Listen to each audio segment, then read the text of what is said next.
Miss, bayad niyo po. Ito. Ayan. Ayan. Ma'am, yung anak niyo po. Ha? Bonak ka ba? Sumususo pa sa akin to tapos pagbabayarin mo. Ma'am, hindi porke sumususo pa, wala nang bayad. Ano daw? Paano mo naman nasabi? O sige nga, di ba yung mister mo, sumususo din naman sa'yo pero bakit nagbabayad? Ha? O ano? Ang bastos mo! Kuya Pantimang, hindi kayo. Uy, Jepoy, magkano naging pera mo nung bagong taon? Madami akong naging pera. Nung nagpanabog sa amin, dami kong napulot na barya Tapos meron pa 100, may 20, tsaka 50, ba't ang yabang mo? Parehas lang naman tayo. Ganyan din naman yung naging pera ko nung bagong taon. Yung sa akin nga, iipunin ko para may pambili ako ng madaming pellet, tsaka sapatos, tsaka damit lalo sa akin. Lalagay ko pa nga sa alkansya para maipon na maipon. Dumami pa lalo yung pera ko Bili na kayo! Scramble! Hoy, scramble! Tara, bili tayo! Tara! Kapag daw July 21, Friday ka pinanganak, malas ka daw. Ha? Nay! Ano ba yan? Bakit? May nabasa ko dito sabi kapag daw July 21 ka pinanganak tapos Friday, malas ka daw. Di ba yun yung birthday ko? So, malas ako? Ang kuwain mo naman anak, huwag ka mag-alala. Hindi mo yung tunay na birthday, yun yung date, July 21 Friday, kung saan napulot ka namin sa pusali. Masyado ka naman nag-aalala masyados. Ha? So, ampun ako, Nay? Oo naman. Uy, ang ganda dito. Tara, picture tayo. Let's G. 1, 2, 3. Di ba bawal to? Alam ko pamahiin to na bawal mag-picture yung tatlong tao kasi mamamatay daw yung nasa gitna. So mamamatay ako? Mamamatay ako. Paano na ako? Yung pangarap ko, paano yung pamilya ko? Mamamatay ako. Uy, easy. Kasalanan nyo itong dalawa. Ang kakapal na mukha nyo. Tinuring ko kayong kaibigan tapos tinraidor nyo lang ako. Pinagplanuhan nyo itong dalawa. Ang kakapal. Yung puso ko. Pre! Happy wedding sa inyo! Congrats! Pre, salamat! Buti nakapunta ka. Kain ka na dun. Sige, pero teka lang. May regalo ko sa'yo. Abala ka pa talaga. Ano yun? Ito. Bakit arinola? Wag mong tanggihan yan. Alam mo ba, sabi na matatanda pa, mahiin, na swerte daw yung arinola pag yan yung regalo sa bagong kasal. Ganun ba yun? Bakit gamit na? Yun na nga para doble yung swerte. Hindi naman pwedeng yung lagayan lang, kaya nilagyan ko na ng laman para talagang todo. Babas... Tingin-tingin mo dyan. Gusto mo? Asa ka. Umalis ka na. Kairita. Papasok ba si ma'am? May iba ngayon? Zumba na naman. Kairita. Sino may pulbo dyan? Wala. Sir, masakit po yung tiyan ko. Kumain ako ng fishbowl na isasaw sa babara ng sando. Totoo nga po. Salamat, master. Pabili po! Pabili! What's up, boy? Yari, English ba naman? Ano ba yan? Yeah, what do you want? Gigil talaga ako nito Do you have solution that mix evenly with organic compound substances and had undergone fermentation and instilled in a solid state of matter in a homogeneous mixture? Ano yan? Di mo pala alam The Red Horse. Bonak. Ganon. Nintik na bata to. Papatuloy ka rin? Abayo, hindi naman daw masakit yun para nga lang daw kagat ng langgam yun lalo ako, hindi nga ako nagdala ng palda tsaka maluwag na shirt tsaka may anesthesia daw yun kaya hindi ako masasaktan walang iyakan sige Okay ng dalawa, dali. Tayo agad?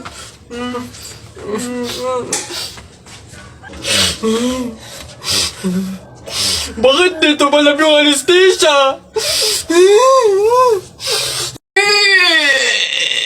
Kanina pumunta ko. Ano yun? Ang baho! Ano ba yan? Kakasuka naman, ba't kasi dito pa natae? Baho. Oo nga, ano ba yan? Hindi na nahiya. Dito pa talaga sa mall ng CR, tumae. Alam na, ang daming tao dito. Baho-baho, ano ba yan? Gusto siguro makaranas ng magandang CR. Pangit siguro na CR sa kanila. Ano ba to? Nay! Oh, ano yan? Nasabi yung kumot nating magaganda. Ano ba tong kumot na to? Parang hindi pa kayo buhay sa mundo. Andito na to eh. Ako nga tigil-tigilan mo sa kaartehan mo. Patuto kang magtyaga kung anong meron dyan. Ito, siya nga pala. Wow, bagong kumot? Hindi, dalhin mo yan sa mga bisita at dito sila matutulog. Ang daya naman, Nay! Nilalabas mo lang to pag may bisita. Para sa kanila ba to kaya mo binili? Aba, sasagot ka. Ay, char!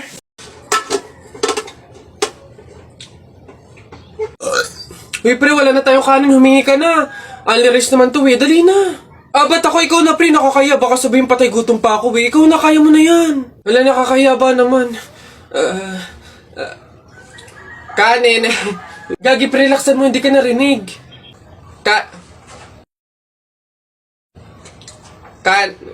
Dali na. Wait na, nakakairit ka lang. Kuya. Ayan. Kanin. Ay, nakakaya.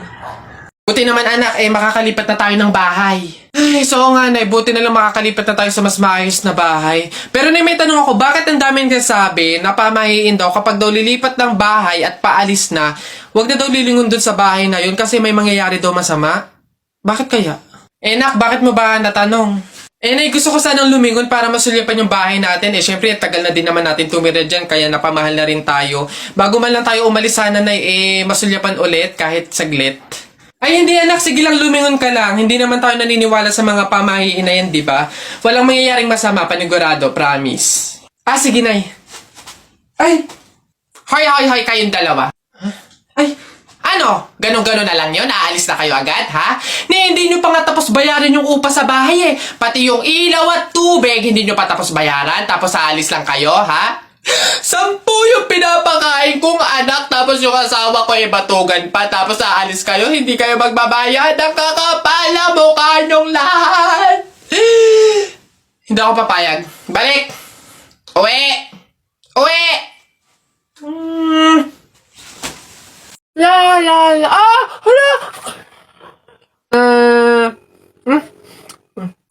Ay, Bubay, anong ginagawa mo? Hoy, Bobay, masama kaya yung ginagawa mo. Bawal daw yun, pamahiin daw yun eh. Hindi daw pwede magpatay-patayan kasi baka daw magkatotoo. Tumigil ka nga dyan, Jepoy. Ang ingay-ingay mo eh. Paano hindi ako magpapatay-patayan? May zombie, Jepoy, ayun oh. Oo nga, zombie to. Ang pangit-pangit pa, mukha pang mabaho. Wow, bastusan. Kayo mga bata pa kayo, mga judger na kayo ha. Pulubi ako, hindi ako zombie. Ay, di sorry po. Huwag niyo ako idamay sa kung ano-ano nilalaro niyo dyan. Nagkakalakal ako dito eh. Baka ito ang zombie.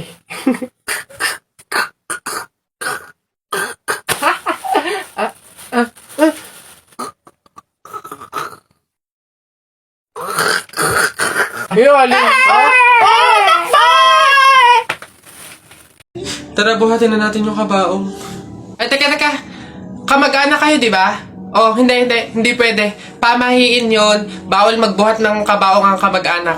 Yung iba na lang. Kayo na lang magbuhat dito. Ikaw, yan, kayo. Ay, kami po. Ay, hindi po. Kamag-anak po ako. Pamangkin po ako niyan. Ay, ako rin po hindi kasi ninang ko po yan eh. Kamag-anak din po ako kasi kapatid po yan ni Papa. Ganun ba? Kayo. Kamag-anak ba kayo? Kayo na lang magbuhat nito, sige. Ay, kamag-anak ko din po. Tita ko po kasi yan eh. Ako naman kapatid. Lalo na po ako po yung anak eh. Siya. Paano yan? Wala tayong magagawa. Kailangan sundin yung pamahiin talaga. Siguro, iwan nyo na lang yan dyan. May magbubuhat naman siguro kusa yan. Iwanan nyo na yan dyan. Ayaw nga po, dapat talaga sundin yung pamahiin. Baka kasi may mangyari pang masama. Sige po, iwan na lang po natin. Bye po. Tara na. Bye, Nay. Bye, Tita. And wonder why I've stayed in here just to watch you disappear. So I breathe and let you go. How do I breathe and let you go?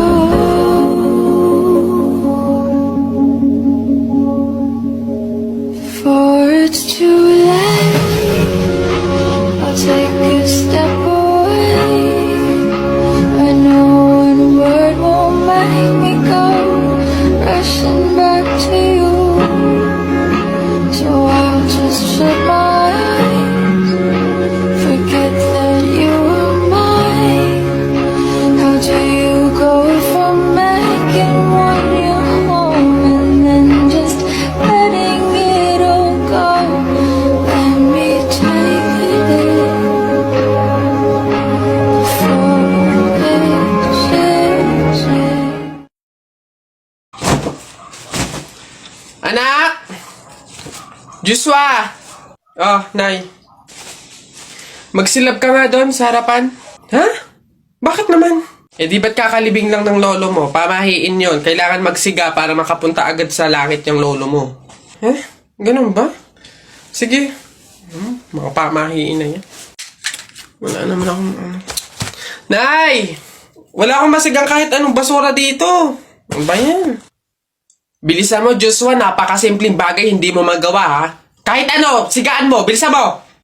Kahit ano. Kahit ano, ha? Bilis! Ba't natakbo? Nako! Aling Lourdes! Yung anak niyo po, sinunog yung bayan! Diyos ko po! Ala! Eh, tinamaan kang magaling na bata ka! Ba't sila nagtatakbo ba? Okay naman ang mga yun. Pamahiin, di ba? Pamahiin, di ba? Kailangan sundin yun. Okay na mga to. Hoy, Jepoy! Bakit? Alam mo, sabi sa akin ni Christian kahapon, takting yun, niyayabang ka ata nun eh. Ikaw daw yung kumuha ng mga itlog ng manok, tapos pinagbabato mo daw. Papayag ka nun, tapos sabi sa akin nung isang araw, ikaw daw yung nagsulat ng bototoy dun sa kotse ni Kuya Eman. Papayag ka nun? Kung ako hindi ako papayag dun, sasapakin ko talaga yun. Sinabi niya yun? Nasaan yan? Panapok talaga sa akin yun. Ayun, Jepoy, niyayabang ka pa nun, isang araw pa yan eh. Kung ako sa'yo, talaga sasapain ko yan. Yabang-yabang yan sa'yo eh. Hoy, Christian! Bakit? Ano yung pinagsasabi mo, ha? Isang itlog lang naman yung kinuha ko, ha? Tapos yung pototoy dun sa kotse ni Kuya Eman, inutos mo lang naman sa akin yun, ha? Yung yabang mo, ano yung pinagsasabi mo dyan? Ikaw nga umihi ka nga nang naglalakad eh. Tapos pinagbabato mo yung mga bubong dun eh. Yabang neto. Di ko naman sinabi yun. Sinungaling, kakaila ka pa. Sabi mo sa akin nung isang araw, ang asim-asim ni Jepoy, hindi pa nga naliligo, sabi mo. Dahilan-dahilan ka pa dyan, panapok na lang. Hindi ko naman talaga sinabi yun. Ba't ayayabang nyo, porque dalawa kayo? Hindi ko naman talaga sinabi yun. Ang yayabang nyo, susumbong kayo.